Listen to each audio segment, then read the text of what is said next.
tinawag ng Malacanang na lousy script.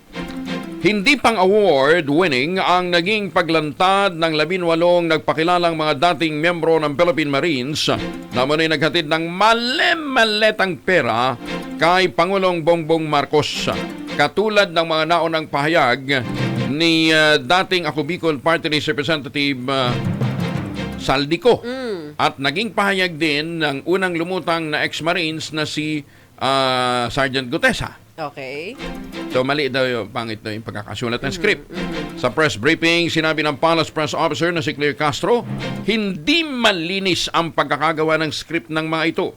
Kaya halatang kasinungalingan lamang ang kanilang mga naging pahayag. Amo ni Castro sa mga membro ng media, alamin kung sino ang nasa likod nito, gayon din ang may-ari ng sasakyang sumundo sa naturang mga individual pagkatapos ng kanilang press conference. Lousy script.